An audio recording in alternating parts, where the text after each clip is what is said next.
Know and honor your worth, and your employer will honor it as well. Hello, and welcome back to another episode of The Resilient Life with Rosie. Today, I will be sharing life lessons learned in my career. If you have followed me on Tea Time, True Time this past Saturday, I gave hints to where I was.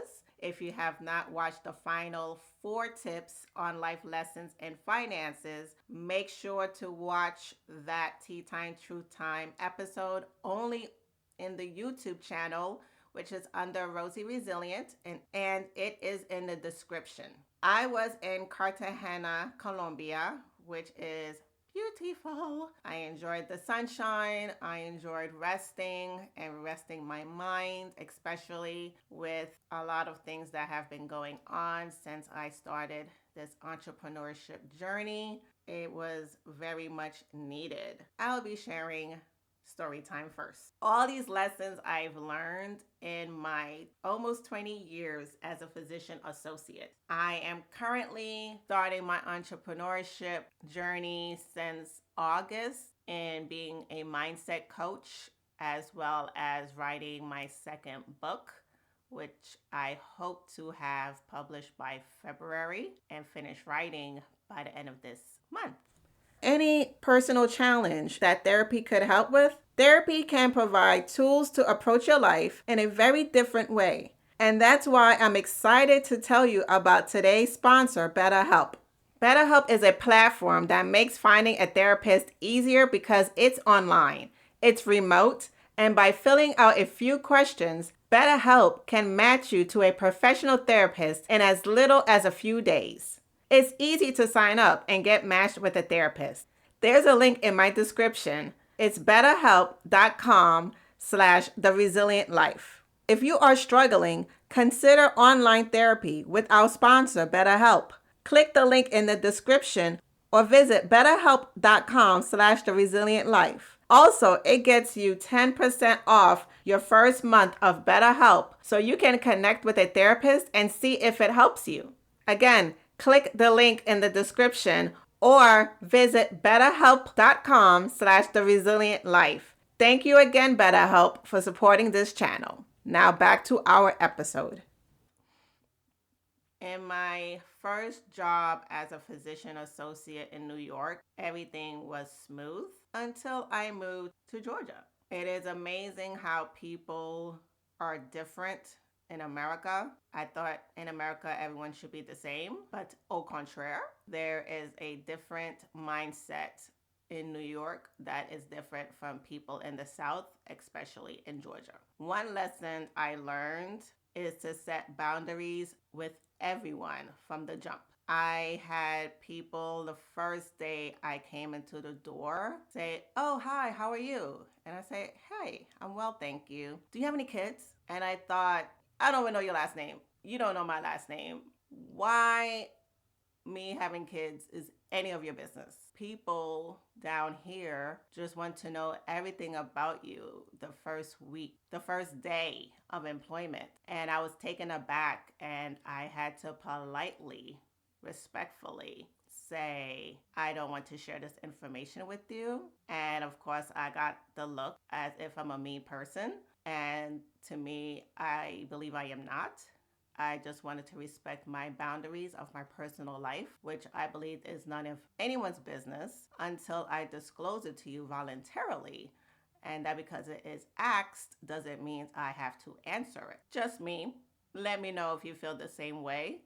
Maybe it's Georgia's way of being friendly, but I believe honestly that was intrusion in my personal life. That respectfully, none of your business because I don't know you. And why do you need that information? So, number one, set boundaries with everyone from the jump. Many people want to be friends with coworkers, and to me, I felt that was not necessary. I believe it's important to be friendly with everyone at work, but not to be friends because sometimes the boundaries gets crossed and then they will not respect your role at the office. Number two, remember you are the prize and they do not need you at the job. Act accordingly. I wrote a book, Disempower the Disappointment, which is available on Amazon as well as the link in the description and on my website, roadtoresilient.com, which is also in the description. I learned this lesson when I was laid off. And I know for a fact that I have worth. I am a person of worth. And in the same token, my job does not need me. And your job does not need you. Your job can easily replace you in a blink of an eye. And I learned that the hard way. And it is important to act accordingly at work. As I mentioned in lesson number 1, it is good to be friendly, but once you step into friends with everyone, you will misstep the duties and the responsibilities of your role. And when you share too much information about yourself at work, it can come back to bite you. So, lesson number 2, remember you are the prize at work, and your work, your job, your employment, your employer does not need you. Therefore, act accordingly. Remember to join our email list on roadtoresilient.com. Here is lesson number 3. If your contract states annual review with raise, request it annually. If none is given, ask why not. Back to my first job in Georgia, I received my first year an annual raise. Second year, annual raise. Third year, no annual raise. At that time, I was, I believe, 29 years old. So fresh, still in the mindset. Then year 4, Rosie became smarter and noticed one of the doctors with a new car. So I said to myself, it is time for me to get that annual raise. I approached my year 4 review. They said, you're doing well. And I said, okay, what about my annual raise?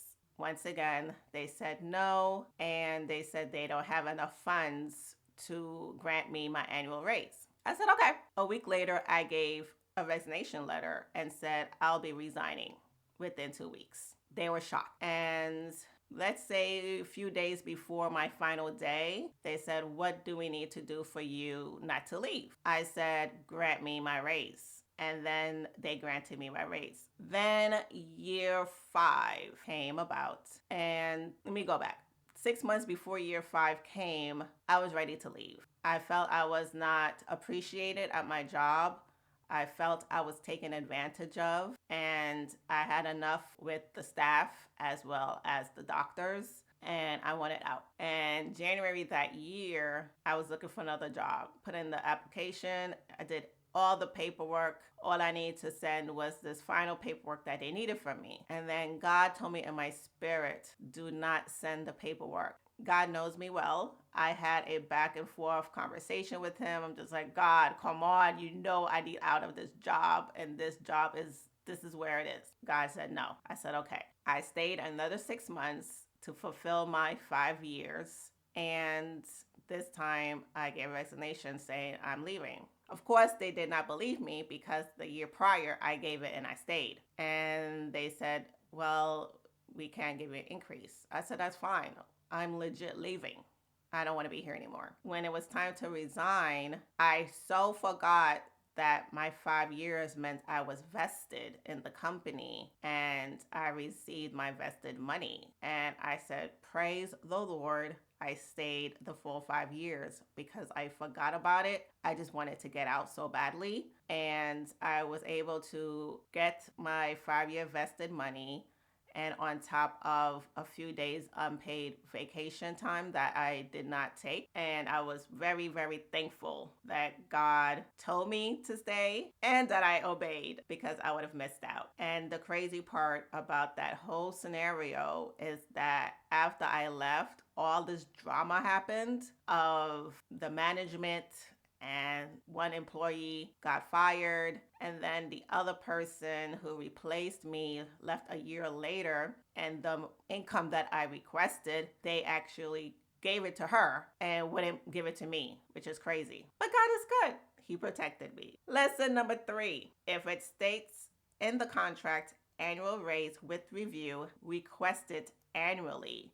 And if it's not given, ask why not. Lesson number 4. If no appreciation is given, start looking for a new job, and once found, resign. As I stated in lesson number 3, the story there, I was blessed to have a job for myself when I resigned, and I took the summer off because I needed a break and I missed New York, and I was able to make beautiful memories with my god kids while I was there for 2 months. It's important that you feel appreciated at work and you're doing your job as well, because it's important that you take your responsibilities seriously and the employer sees you appreciating the job, not you're just going there at 9 and leaving at 5.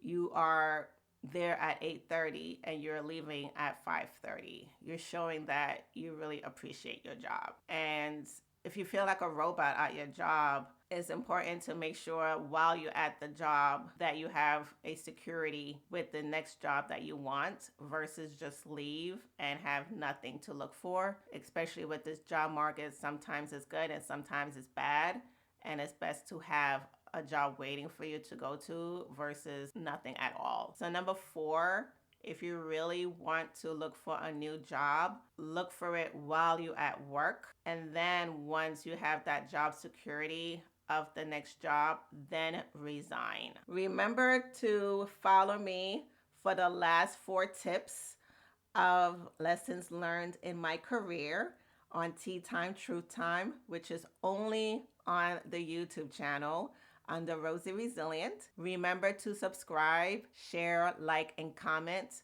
I would like to hear your thoughts so far about this episode.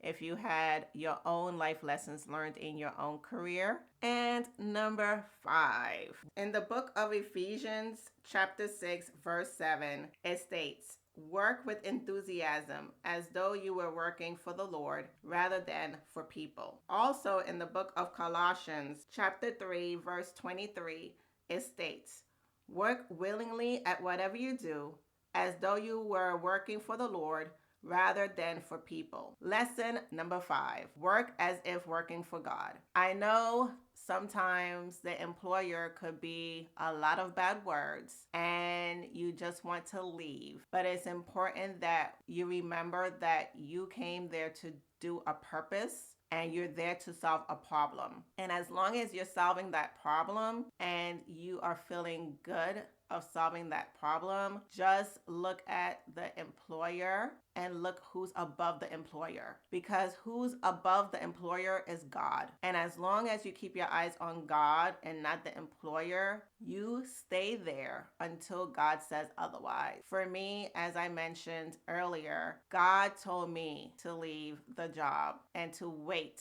for year 5, not year 4.5. Year 5. And I am grateful that I obeyed. And it's important that we obey God, because God gave us the gifts and the talents and the abilities and the energy to go to work for the many things that we need this job for and the income for. And it's important that we ask God for the enthusiasm, ask God for the peace. I remember the last job that I was at where I was laid off, I had to start praying for my boss because I could not stand her. And I prayed for her to have a happy day. I prayed for her to have a great evening. I prayed for her to have a special man in her life, because I felt maybe because she is lonely and that's why she's miserable. And God did give her someone. And it was good because it made her a better person when she had someone in her life. And just remember that your employer, God knows, has a lot of things going on in their personal lives, and their attitude towards you has nothing to do with you. It has a lot to do with them. And to just stay the course, because there is a lesson learned while you are there, not to just get a paycheck. It's about purpose. And maybe it is for you to learn how to deal with difficult people and to extend grace to them. Maybe it's for you to talk to them about Jesus and show your faith, and not just talk about your faith, but show your faith by being patient with them, extending grace to them, extending mercy to them, because Trust me, I know I've had multiple crazy bosses. I even had one throw a pager in my direction, and thank God it did not hit me. It is amazing that God protected me with each of these employers because I had to remind myself daily that I am working for God and not for them. I hope you learned something from this episode. And I am happy that I shared my lessons learned. Please leave a comment and remember to share. Stay resilient.